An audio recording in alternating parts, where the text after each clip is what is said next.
mbanje gushima Imana yatumye mba hano kandi munyemerere nyakubahwa First Lady mbashimire kuri uyu mwanya no kunyemerera kuba imbere yanyu n'umugisha. Mpereye ku byo Lambert yaravuze nibyo koko tugira indangagaciro tugenderaho ariko nituburi bitugonga. Pasteur Didier yageze kubivugaho, twagonzwe cyane n'umwanya y'umugabo namukunze cyangwa se twabanye akora ibintu byinshi, ari umuhanzi akaba n'umuganga.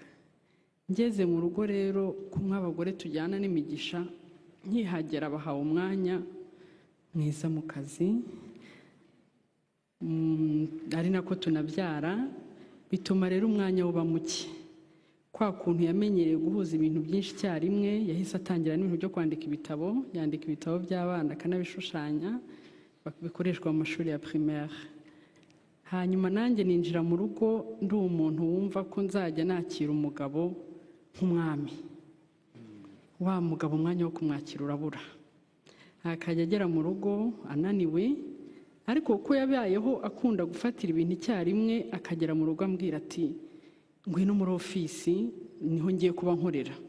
Ubwo nanjye imeza nayiteguye nk'iy'umwami nyine, nashyize n'ururabyo rw'iroza hagati. Wa mugabo akicara muri ofisi ahantu mu rugo ati bya biryo byaruze turire hano. Ubwo rwa rurabyo ntarubonye, ya masorori nkashyira ku masahane nkazana.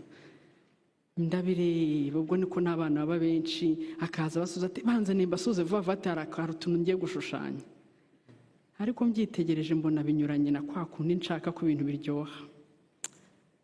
Nza kwigira inama yo gusenga, ndavuga ngiye kubisengera Imana nk'uburyo nabimubwiramo. Iyo dukora twumva ko turi gukorera umuryango. Umuntu ushobora kumubwira uti oroshya agata akubwira ati ariko ufite ikihe kibazo, sindi gukorera umuryango, si amafaranga dushaka, wenda akaba yakumva nabi. Narasenze koko Imana iranshoboza, mbimubwira byumva vuba. Ndambwira nti ndagukeneye, hari ikintu nshaka ko tuganira. Rero nubwo ufite inshingano ukaba uri gushakira umuryango, ariko nanone uru rugo uri umwami. Hari intebe umwami agomba kwicaramo, iruhande hari umwamikazi, hari amakeya nkeneye nawe ukaba ukeneye. Ntaba bana bacu nabo baragukeneye. Ntiwowe bigerageze ujye uva ku kazi uduhe umwanya muto, urebe ka kazi uzagakora, n'ibyo ukora uvuye mu kazi uzabikora kandi ubikore neza. Yanyumvishe vuba birimo Imana byose birakunda. Atangira kujya ava ku kazi, n'ubundi yazaga kare ariko agahita ashaka gukora ibintu byinshi. Na cya gitabo yamara kugishushanya tereka nsimbukire muri studio gato. Atangira kujya aza, akunda kwikurira abana ku kazi, ku ishuri, agasanga nanjye nageze mu rugo kare, akaza none avuga ati noneho mu gihe uri koza abakobwa ndanoza abahungu. Ibintu bitangira kuryoha. Ejo akagaruka avuga ati ariko nimuze dukora amandazi, akunda guteka cyane. Mu gukora amandazi agahamagara abana be bose, ubwo nanjye nkaba ndaho mu gihe bari gupona nti mukorogera amagi, ntinguhe isukari. Ugasanga none ibintu birushaho kuba byiza, ariko naye bimuruhura mu mutwe. Nashaka kwampa umwanya ngo mwereke ko nubwo yiriwe mu kazi, ashyizemo iminota yo kuba mu rugo dukina turuhutse, biramuruhura kurusha. Ibyo bintu byaramuruhuye, yaza yabaye na stress ku kazi, akaza avuga ati murebe akantu dukina ndebe nabonye binduhura. Nukuri byaramufashije cyane, narabibonye. Akagira iyo mikino yacu dukina mu rugo, tukagira umwanya wo kwigisha abana, umwanya wo gusenga. Noneho dufite abana batanu, ifite abana benshi, utabishyizeho gahunda biba bibi. Twashyizeho gahunda y'amasaha y'abana yo kurya no kuryama kare. Saa 2 iwacu nta mwana uvuga. Ya masaha abana baryamye ni umwanya wacu turi babiri wo kuganira, ni umwanya wo kureba ibyo azakora ejo mu kazi, ni umwanya wo kwandika bya bitabo, ni umwanya se wenda tunahitamo kureba na filime. Njye nkunda filime cyane, we akayanga kubi.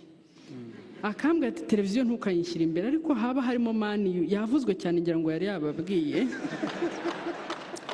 Maniyu yahagera akaza vuba vuba ati cara nkwereka umukinnyi duheruka kugura. Kandi yarambwiye ko televiziyo atayikunda. Ariko uwo mwanya rero tuwushyizemo byabaye byiza, ku buryo n'igihe yabaga afite akazi kenshi ko gukora, kubera wa mwanya yaduhaye ni nk'ifumbire. yaragendaga agakora jye n'abana twanga ngo papa ari busy, aho azazira tuzahita dukora ibi n'ibi n'ibi, ugasanga abana birabafashije kandi nawe biramufashije. Mpamya cyane ko no mu kazi byamufashije cyane, abakoresha be nibareba bazasanga umusaruro uri hejuru cyane.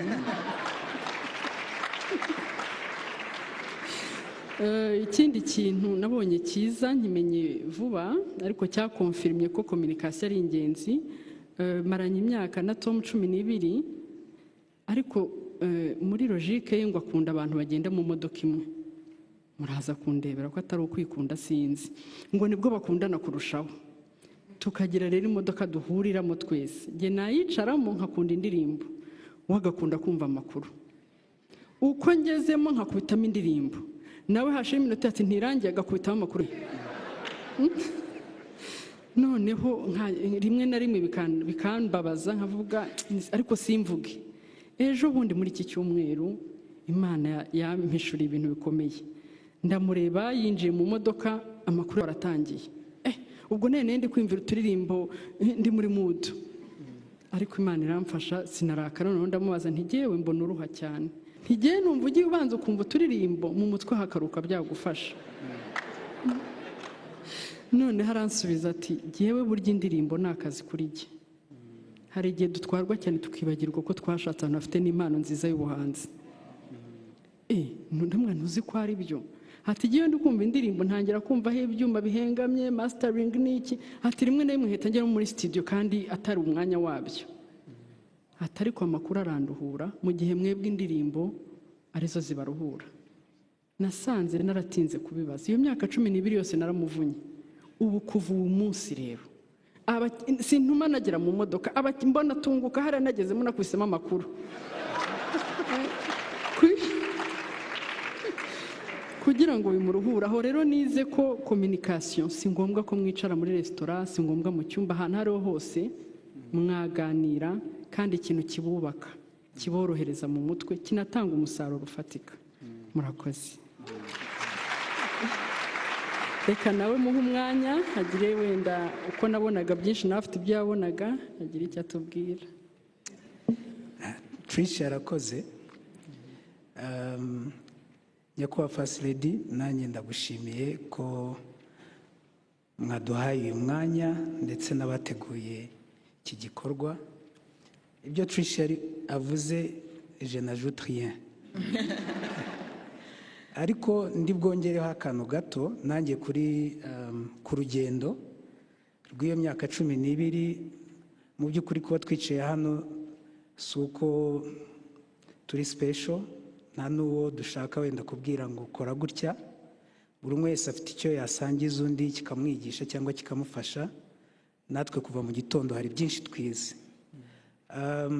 Ndi buvuge rimwe na rimwe ku kintu gikunda kubangamira couples iyo bakiri batoya.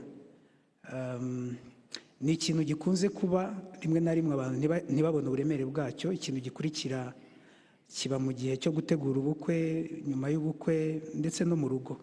Ikintu cy'amagambo, amagambo rimwe na rimwe avugwa n'inshuti n'abavandimwe na rubanda, rimwe na rimwe ugasanga aciye abo bantu intege iyo badafite urufatiro rukomeye, bikaba byanabaviramo intandaro y'amakimbirane. Twe twahuye na challenge tukibana social media.